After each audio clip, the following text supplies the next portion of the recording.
जय श्री राम दोस्तों, स्वागत है आपका अपने YouTube चैनल संस्कृत धारा में। और मैं हूं एमडी शास्त्री और आज आपके लिए लेकर के आया हूं जो हमारी कक्षा 9 के जो छात्र हैं उनके लिए भी तथा अन्य भी जितने भी हमारे संसार के अंदर लोग हैं उन सबके लिए ये जो पाठ मैं आज का लेकर के आया हूं जिसका नाम है सुभाषितानी। क्या नाम है? सुभाषितानी नाम है। सुभाषितानी नाम का जो पाठ है ये कक्षा 9 के तो सिलेबस में लगता है, परंतु ये हमारे भविष्य के भी सिलेबस में लगता है। इस बात को भी जान लेना। क्यों?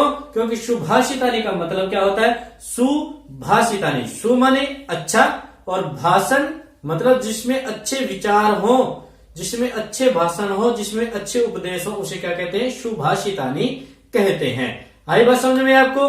तो ये अच्छे विचार, अच्छे उत्तम जो श्रेष्ठ विचार है वो सबको चाहिए, सबके होने चाहिए। इसलिए ये सबको देखना बहुत जरूरी है। वीडियो को समझने के लिए शुरू से लेकर के अंत तक देखना भी बहुत आवश्यक है। अगर आप हमारे चैनल पर नए हैं तो लाइक, शेयर और कमेंट तो आपको करना ही करना है। साथ में आपको सब्सक्राइब कर लेना है और बेल आइकन को दबा देना, जिससे मेरे पाठ है। कौन सी कक्षा का है? कक्षा 9 का। पाठ का नाम सुभाषितानी। परंतु ये कक्षा 9 से मत लेकर के चलना, ये सबके लिए उपयोगी है क्योंकि पाठ का नाम है सुभाषितानी। सुभाषितानी का अर्थ अच्छे विचार, तो अच्छे विचार सबके होने चाहिए।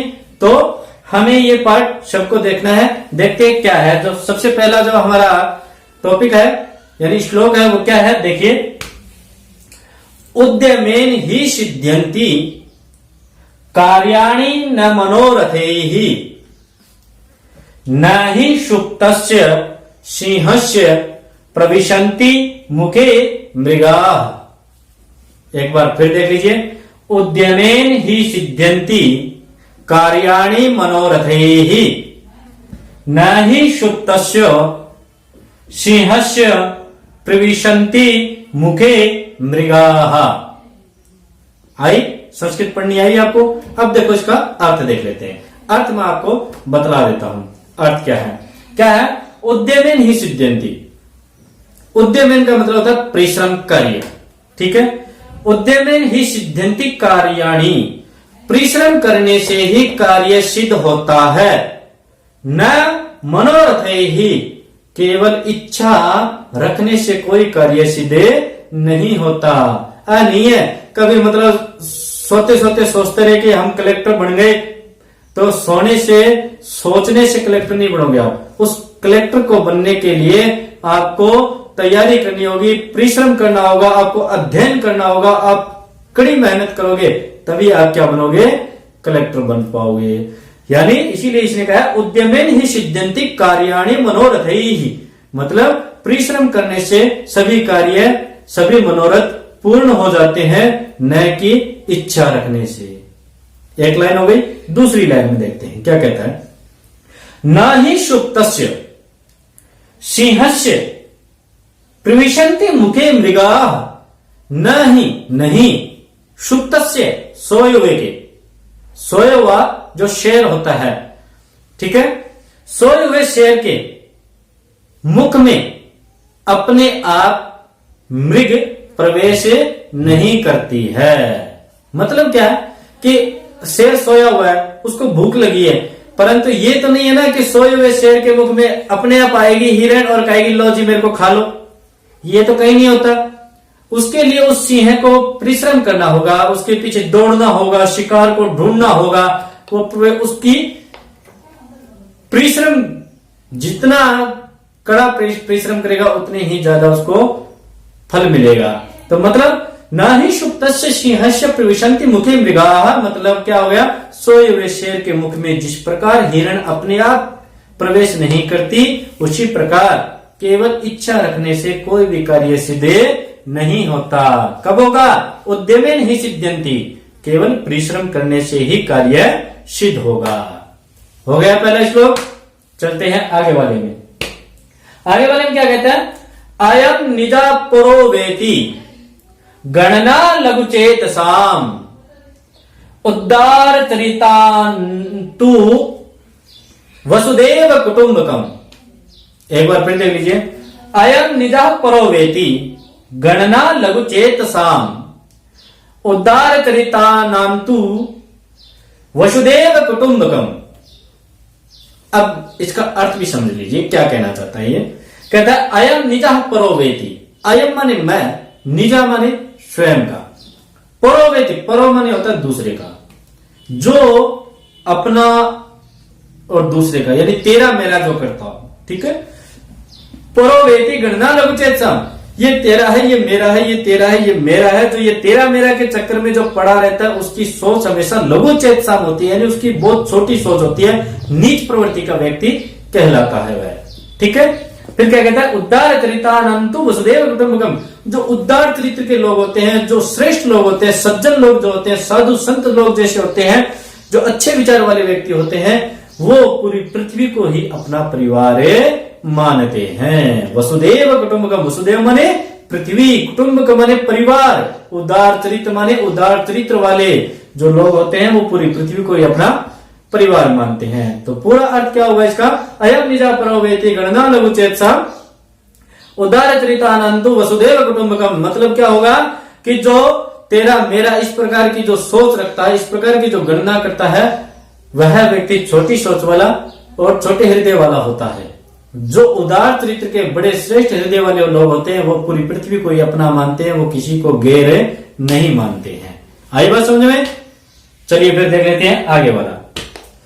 आगे क्या कहता है, दानम भोगम नासस तिस्रो गतया भवन्ति वित्तस्य यो न ददाति न भुंक्ते तस्य तृतीया गतिर भवति। देखो क्या कहा है, बहुत अच्छी बात कही है। दानम भोगो नासस तिस्रो गतया भवन्ति वित्तस्य यो न ददाति न भुंक्ते तस्य तृतीया गतिर भवति। कहता है दानम भोगो नासस तिस्रो, किसकी, गतयो भवन्ति वित्तस्य, वित्त माने होता है धन। धन की 3 गति बतलाई है, चौथी कोई गति नहीं है। धन की 3 गति बतलाई है, कौन कौन सी, दानम भोगम और नाश।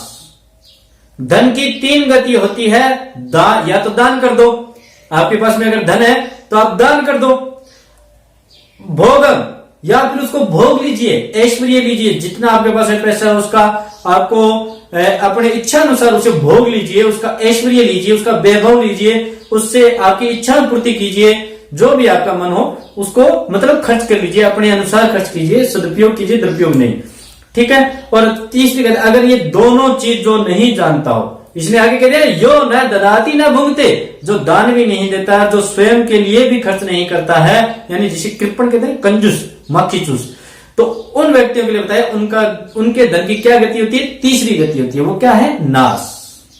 क्या कहता है ये, दानम भोगम नासस तिस्रो गतया भवन्ति वित्तस्य। धन की 3 ही गति है, दान, भोग और नाश, ठीक है। एक लाइन में ये आ गई। तीसरी लाइन में, दूसरी लाइन में क्या कहता है, यो न ददाति न भुंक्ते तस्य तृतीया गतिर भवति। जो दान नहीं करता है, जो भोग नहीं करता है धन का, उसके धन की तीसरी गति होती है। बात आई समझ में? चलिए फिर आगे वाले में चलते हैं। आगे वाला जो है वो क्या कहता है, तो बहुत गजब की बात कही है भाई, सबके लिए है और लॉकडाउन में विशेष रूप से है। लॉकडाउन में विशेष रूप से ये बात क्या कहता है, काव्य शास्त्र विनोदेना कालो गच्छति धीमताम व्यसनेन च मूर्खाणाम निंद्राय कलहेन वा। क्या कहता है, दोबारा सुन लेना, काव्य शास्त्र विनोदेना कालो गच्छति धीमताम व्यसनेन च मूर्खाणाम निद्रया कलहेन वा।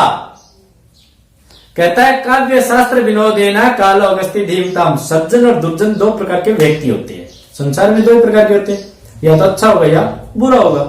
तो इसने दोनों के बारे में बतला दिया कि सज्जन और दुर्जन में अंतर क्या है। जब हमें अंतर देखना होगा उसमें, तो अंतर क्या है, क्या कहता है, काव्य शास्त्र विनोदेना कालो गच्छति धीमता। जिसका पूरा समय अच्छे अच्छे शास्त्र पढ़ने में, अच्छे शास्त्र सुनने में, अच्छे शास्त्र लिखने में जिसका समय व्यतीत होता हो, वह सज्जन व्यक्ति होता है। जो मूर्ख होते हैं उनका समय कैसे व्यतीत होता है। अब लॉकडाउन की बात सुनो, जो लॉकडाउन में स्थिति होती है सबकी, क्या है, व्यसनेन च मूर्खाणाम, या तो नशा करने में, या नींद लेने में, या फिर झगड़ा करने में जिसका समय व्यतीत होता हो उसे दुर्जन या मूर्ख कहा गया है। ठीक है, तो लॉकडाउन में किस किस की ये हालत देख लेना। तो क्या कहता है, काव्य शास्त्र विनोदेना कालो गति धीमताम व्यसनेन च मूर्खाणाम निद्रया क्लेहन वा। विद्वान व्यक्ति या सज्जन व्यक्ति काव्य शास्त्रों को पढ़ने में सुनने में जो समय व्यतीत करता है उसे सज्जन व्यक्ति कहा जाता है। जो नींद लेकर के, जो झगड़ा करके और नशा करके जो अपना समय व्यतीत करता है वह व्यक्ति मूर्ख कहलाता है। तो आप क्या हो देख लेना। ठीक है, आइए बात समझ में। चलिए फिर आगे बढ़ेंगे। आज केवल 5 ही पढ़ेंगे हम, 5 आगे वाले में पढ़ेंगे। 5वां क्या कहता है हमें, कहता है विद्वत्तम च नृपत्वम च नैव तुल्यम कदाचन स्वदेशे पूज्यते राजा विद्वान सर्वत्र पूज्यते। ये भी बात बहुत गजब की कही है। विद्वत्तम च नृपत्वम च नैव तुल्यम कदाचन स्वदेशे पूज्यते राजा विद्वान पूज्यते सर्वत्र पूज्यते। ठीक है, तो क्या कहता है, विद्वत्तम च नृपत्वम, विद्वान में और राजा में क्या अंतर है। तो अंतर क्या है इसने बताया, यानी तुलना। इसने ये बताया राजा में और विद्वान में कोई तुलना नहीं हो सकती, बहुत बड़ा अंतर है। तो कहता है क्या अंतर है, तो कहता है स्वदेशे पूज्यते राजा, राजा केवल अपने देश में ही पूजा जाता है। जो जहां का राजा है वह उसी देश में पूजा जाएगा। परंतु विद्वान सर्वत्र पूज्यते, परंतु जो विद्वान व्यक्ति होता है उसकी विद्या की हर जगह पूजा होती है, इसीलिए वह विद्वान हर जगह पूजा जाता है। ठीक है, तो क्या कहता है, राजा में और विद्वान में कोई तुलना नहीं हो सकती, क्योंकि राजा अपने केवल देश में ही पूजा जाता है और विद्वान सभी जगह पूजा जाता है। तो ये थे हमारे आज के सुभाषितानी पाठ के 5 श्लोक। 5 श्लोक हमने आज पढ़ लिए हैं। इनको बहुत अच्छी, मैं चाहता हूं कि आप इनको कंठस्थ करके और याद कर लीजिए इनका हिंदी अर्थ सहित, क्योंकि ये बहुत गजब की बात है। और जो बाकी 5 बचे हैं वो कल हम पढ़ेंगे, कल वाले वीडियो में, आगे वाले वीडियो में। तब तक के लिए जय श्री गणेश, राधे राधे।